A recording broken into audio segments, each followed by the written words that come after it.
Ah! Qui a-t-il? Diana, elle a fait raisonnable. C'est la grève. Le feu ne se propage plus! Continuez, apportez plus d'eau! Les autres croient peu être que je suis folle, mais je suis parfaitement lucide. Je m'efforce de tenir bon et ferme chaque bouche d'aération une à une. Quand je referme la dernière fenêtre, je suis complètement épuisée. Qu'est-ce qui t'a pris? Les flammes d'un incendie ont besoin d'oxygène.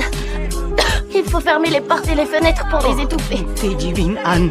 Anne a étouffé les flammes! À l'aube, l'incendie est enfin totalement éteint. Le pasteur dirige une prière devant les ruines et me félicite même pour mon courage. La famille de Ruby, qui a perdu sa maison, doit s'installer chez moi temporairement. Mais Ruby pleure et refuse de bouger. Je ne veux pas y aller! Pourquoi ne vais-je pas chez Diana? Tu iras chez les Cuthbert, un point c'est tout. Tout ira bien. Tu verras, personne ne croira que nous sommes amis. Allongée dans mon lit la nuit, en voyant Ruby sangloter sans cesse, je me souviens soudain de ma première nuit ici. J'étais aussi désespérée qu'elle à l'époque. Pour la calmer, je lui raconte doucement une histoire de fée. C'est une princesse solitaire pleine de sagesse, qui portait des robes ravissantes, taillées dans des soies élégantes, avec des manches bouffantes en velours et une multitude de volants. Elle se laisse peu à peu captiver par l'histoire, mais peu après, elle s'attriste à nouveau à cause de ses vêtements enfumés. Je la console en lui proposant de lui en prêter un et lui suggère de choisir la couleur de sa nouvelle chambre. Le rose n'est pas idéal pour moi, parce qu'il ne se marie pas bien avec le roux de mes cheveux.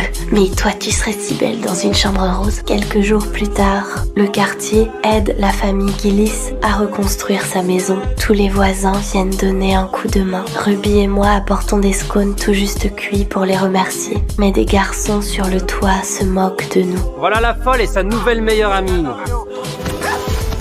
Ruby!